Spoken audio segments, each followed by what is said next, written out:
যারা আপনার ক্ষতি করতে চায়, আপনার সাথে দুশ্মনী করে, আপনার সাথে শত্রুতামি করে আপনার পরিবারের ক্ষতি করতে চায়, ব্যবসা বাণিজ্য ধ্বংস করে দিতে চায়, আপনার পিছনে কিছু মানুষ লেগে আছে, তারা আপনার সর্বনাশ করতে চায়। প্রিয় ভাই ও বোন, আপনি প্রিয় নবী সাল্লাল্লাহু আলাইহি ওয়াসাল্লামের শিখানো দোয়াটি এই পদ্ধতিতে 7 বার পাঠ করুন। শত্রুর কলিজায়, দুশ্মনের কলিজায় কম্পন সৃষ্টি হবে, ভয়ে কাঁপতে থাকবে, জীবনেও তারা আপনার ক্ষতি করার চিন্তাও মাথার মধ্যে আসবে না, আনবেন না ইনশাআল্লাহ। যদি আপনি আল্লাহর উপর পরিপূর্ণ তাওয়াক্কুল রেখে এই দোয়াটি যদি আপনি 7 বার যদি পাঠ করতে পারেন। প্রিয় দিনদার ইমানদার মুসলিম ভাই ও বোন, আল্লাহ তাআলা কোরআন আল কারীমের মধ্যে বলেছেন, ইন্নামাল মুমিনুনা ইখওয়াহ। প্রত্যেকটা মোমেন ভাই ভাই, প্রত্যেক মোমেন ভাই ভাই। কিন্তু আজকাল দেখা যায় আল্লাহ তাআলার এই হুকুম বাদ দিয়ে আজকে আমরা একজন আরেকজনের পিছনে লেগে আছি। কার কিভাবে ক্ষতি করা যায়, কার কিভাবে শত্রুতামি করা যায়, কার কিভাবে গীবত করা যায়, কার কিভাবে শিকায়াত করা যায়, কাকে কেমন করে আপনার টেনে হেঁচড়ে নিচে নামানো যায়, সেই চিন্তা ভাবনা নিয়ে আমরা পড়ে থাকি। অথচ আল্লাহ রাব্বুল আলামিনের হাবিব জানিয়েছেন, প্রত্যেকটা মোমেন, সারা পৃথিবীর সকল মোমেন হচ্ছে একটা বডি, একটা দেহের মতো। দেহের যে কোনো অংশে যদি কেটে যায়, সর্বপ্রথম হৃদয়ের মধ্যে যেমন আঘাত লাগে, এমন করে পৃথিবীর প্রত্যেকটা মোমেনকে একটা বডির সাথে তুলনা করেছেন। আর আজকাল আমরা আমাদের ভ্রাতৃত্ব, আমাদের মহব্বত আজকে দূরে চলে গিয়ে আজকে আমরা আমাদের মুসলমান ভাইদের ক্ষতি করতে চাই। প্রিয় দিনদার ইমানদার মুসলিম ভাই ও বোন, যারা আপনার শত্রুতামি করতে চায়, যারা আপনার দুশ্মনী করতে চায়, দুশ্মনদের কলিজায় ভয় সৃষ্টি করার জন্য প্রিয় নবী সাল্লাল্লাহু আলাইহি ওয়াসাল্লামের শিখানো দোয়াটি 7 বার পড়ুন। আর যারা আপনার ক্ষতি করতে চায়, আপনাকে বলছি, আপনি তাদেরকে ধ্বংস করার দোয়া করবেন না। হালাক হয়ে যাক, ধ্বংস হয়ে যাক, এই দোয়া করবেন না। দোয়া করবেন সবসময় হিদায়াতের দোয়া করবেন। প্রিয় নবী সাল্লাল্লাহু আলাইহি ওয়াসাল্লাম তিনি তায়েফের ময়দানে গেলেন, তায়েফবাসীদেরকে দ্বীনের দাওয়াত দিলেন। তায়েফবাসীরা তো দ্বীনের দাওয়াত গ্রহণ করলেন না। প্রিয় নবী সাল্লাল্লাহু আলাইহি ওয়াসাল্লামকে পাথর মেরে রক্তাক্ত করেছেন। জিবরাইল আলাইহিস সালাম আসলেন, নবীজিকে বললেন, ইয়া রাসূলুল্লাহ, আপনি একবার অনুমতি দেন, এই তায়েফবাসীদেরকে 2 পাহাড় দিয়ে চাপ দিয়ে তাদেরকে ধ্বংস করে দেই। প্রিয় নবী সাল্লাল্লাহু আলাইহি ওয়াসাল্লাম চোখের পানি ছেড়ে দিলেন, হাত তুললেন আর বললেন, মালিক, আপনি যদি তায়েফবাসীদেরকে ধ্বংস করে দেন, আমি কার কাছে দ্বীনের দাওয়াত দিয়ে যাব? কার কাছে কোরআনের বাণী নিয়ে যাব? দ্বীনের দাওয়াত কার কাছে দিব গো আল্লাহ? আপনি মেহেরবানি করে তাদেরকে ধ্বংস করবেন না। তারা আমাকে চিনতে পারে নাই, বুঝতে পারে নাই, আমাকে তারা জানে নাই। আল্লাহ রাব্বুল আলামিন তাদেরকে আপনি ধ্বংস করবেন না, আপনি তাদেরকে হিদায়াত দান করুন। সুবহানাল্লাহ। আল্লাহর রাসূলকে মারলেন পাথর, রক্ত মুবারক বেয়ে বেয়ে পড়ছে শরীর থেকে। আল্লাহর রাসূল তাদেরকে ধ্বংসের দোয়া করলেন না। প্রিয় দিনদার ইমানদার মুসলিম ভাই ও বোন, এজন্য একজন মুসলিম আরেকজন মুসলিমদেরকে ধ্বংসের দোয়া করতে পারবেন না, হিদায়াতের দোয়া করবেন। হিদায়াতের কারণ ওই ব্যক্তি আপনার শত্রু, আপনার দুশ্মন যদি হিদায়াত আল্লাহর পক্ষ থেকে পেয়ে যায়, আল্লাহর ভয় যদি তার অন্তরে চলে আসে, আর সে কখনোই আপনার কোনোদিন ক্ষতি করার চেষ্টা করবে না। এই জন্য আপনি ধ্বংসের দোয়া করবেন না। প্রিয় দিনদার ইমানদার মুসলিম ভাই ও বোন, আল্লাহ রাব্বুল আলামিন আমাদেরকে সৃষ্টি করেছেন, খুব মায়া করে দয়া করে সৃষ্টি করেছেন। আল্লাহ তাআলা আমাদেরকে বিভিন্নভাবে রব্বুল আলামিন আমাদেরকে পরীক্ষা করবেন। আমাদের পরীক্ষায় পাশ করতে হবে। কখনো কখনো সম্পদ নুকসান হবে, ধ্বংস হয়ে যাবে। আল্লাহ রাব্বুল আলামিন বিভিন্ন পরীক্ষা করবেন। পরীক্ষায় যদি আমরা পাশ করতে পারি, তাহলেই আমরা মুমিন মুত্তাকি হয়ে যাব। সুবহানাল্লাহ। প্রিয় দিনদার ইমানদার মুসলিম ভাই ও বোন, আজকে এমন একটি চমৎকার দোয়ার কথা আপনাদেরকে বলবো। আপনার পরিবারের ক্ষতি করতে চায়, ব্যবসা বাণিজ্যের ক্ষতি করতে চায়, আপনি সফলতা যেন না পৌঁছান, কিছু মানুষ কুফুরি কালাম, ব্ল্যাক ম্যাজিক আপনার ক্ষতি করতে চায়, দুশমন আপনাকে মেরে ফেলতে চায়, আপনি প্রিয় নবী সাল্লাল্লাহু আলাইহি ওয়াসাল্লামের শিখানো দোয়াটি আপনি পড়ুন। আসুন কিভাবে আমলটি করতে হয় আমি আপনাদেরকে বলে দিচ্ছি।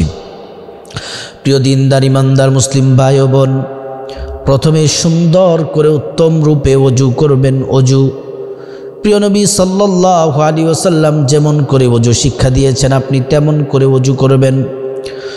ওযু করলে আল্লাহর পক্ষ থেকে দুইটি পুরস্কার পেয়ে যাবেন। এক নাম্বার পুরস্কার হলো মহান আল্লাহ রাব্বুল আলামিন ওযুর পানির সাথে আপনার গুনাহগুলা ঝরে ঝরে ফেলে দিবেন। সুবহানাল্লাহ, গুনাহগুলা পানির সাথে বেয়ে বেয়ে ঝরে ঝরে পড়ে যাবে। দ্বিতীয় নাম্বার পুরস্কার হলো আল্লাহ রাব্বুল আলামিন কিয়ামতের ময়দানে কোটি কোটি মানুষ থাকবে। আল্লাহ তাআলা শেষ নবী শ্রেষ্ঠ নবীর উম্মত আমরা যারা আছি, যদি আমরা উত্তমভাবে ওযু করতে পারি, রব্বুল আলামিন আমাদের ওযুর অঙ্গ প্রত্যঙ্গগুলোর মধ্যে নূর দিয়ে দিবেন, নূরে ঝলমল করতে থাকবে। প্রিয় নবী সাল্লাল্লাহু আলাইহি ওয়াসাল্লাম আমাদেরকে দেখেই চিনে ফেলবেন, আল্লাহর কাছে নিয়ে যাবেন, সুপারিশ করে আল্লাহর জান্নাতে পৌঁছে দিবেন। সুবহানাল্লাহ, আল্লাহর জান্নাতে পৌঁছে দিবেন। ওযু যখন শেষ হয়ে যাবে, পশ্চিম আকাশের দিকে তাকিয়ে কালিমায়ে শাহাদাত পাঠ করবেন, অথবা আকাশের দিকে তাকান না তাকান সেটা গুরুত্বপূর্ণ নয়, কিন্তু কালিমায়ে শাহাদাত পড়বেন, এটা হচ্ছে গুরুত্বপূর্ণ আমল। আশহাদু আল্লা ইলাহা ইল্লাল্লাহু ওয়াহদাহু লা শারীকা লাহু ওয়া আশহাদু আন্না মুহাম্মাদান আবদুহু ওয়া রাসূলুহু। কালিমায়ে শাহাদাত পড়লে কি হবে? এই কালিমায়ে শাহাদাত পড়লে আল্লাহ রাব্বুল আলামিন বলবেন, হে ফেরেশতারা, জান্নাতের সব দরজাগুলা খুলে দাও, আমার বান্দা যে দরজা দিয়ে মনে চায় জান্নাতে সে দরজা দিয়ে প্রবেশ করবে। সুবহানাল্লাহি ওয়া বিহামদিহি। প্রিয় দিনদার ইমানদার মুসলিম ভাই ও বোন, তারপরে পবিত্র একটি জায়গার মধ্যে নামাজের যে জায়নামাজ আছে, মুসল্লা আছে, বিছিয়ে নেবেন। জায়গাটাও যেন পবিত্র হয়, নামাজের মুসল্লাটাও যেন পবিত্র হয়। তারপরে সেখানে দাঁড়িয়ে 2 রাকাত সালাতুল হাজত নামাজ পড়বেন। বাংলাতে নিয়তটা বলে দিচ্ছি, নাওয়াইতুয়ান। বাংলাতে নিয়তটা হচ্ছে সহজভাবে, আরবিতে পড়লে এইভাবে পড়বেন, নাওয়াইতুয়ান উসল্লি লিল্লাহি তাআলা রাকাতাই সালাতিল হাজাত নফলি মুতাওয়াজ্জিহান ইলা জিহাতিল কাবাতি শরীফাতে, আল্লাহু আকবার। আর বাংলাতে পড়তে গেলে আমি আল্লাহর সন্তুষ্টির জন্য 2 রাকাত সালাতুল হাজত নামাজের নিয়ত করতেছি, আল্লাহু আকবার। তারপরে আপনি 2 রাকাত নামাজ পড়বেন। নফল নামাজ তো 2 রাকাতে পড়তে হয়। 2 রাকাত পরে সালাম ফিরানোর পরে একবার পড়বেন আল্লাহু আকবার, 3 বার পড়বেন আস্তাগফিরুল্লাহ আস্তাগফিরুল্লাহ আস্তাগফিরুল্লাহ। তারপরে প্রিয় নবী সাল্লাল্লাহু আলাইহি ওয়াসাল্লামের উপর 3 বার দুরূদ পড়বেন, দুরূদ ইব্রাহিম। আল্লাহুম্মা সাল্লি আলা মুহাম্মাদিন ওয়া আলা আলি মুহাম্মাদ কামা সাল্লাইতা আলা ইব্রাহিম ওয়া আলা আলি ইব্রাহিম ইন্নাকা হামিদুম মাজিদ। اللهم بارك على محمد وعلى آل محمد كما باركت على إبراهيم وعلى آل إبراهيم إنك حميد مجيد। درود ইব্রাহিম পড়ার পরে এই দোয়াটি 7 বার পাঠ করবেন। কতবার? মনোযোগ দিয়ে 7 বার। আর 41 বার পড়তে পারলে সেটা হচ্ছে ভালো। 7 বার পড়বেন। আমি 3 বার বলে দেব দোয়াটি, একবার একবার করে আপনারা এটা শুনে শুনে নোট করে নেবেন, তারপর মুখস্থ করে পড়বেন, অথবা লিখে সামনে রেখে দেখে দেখেও পড়তে পারেন, সমস্যা নেই।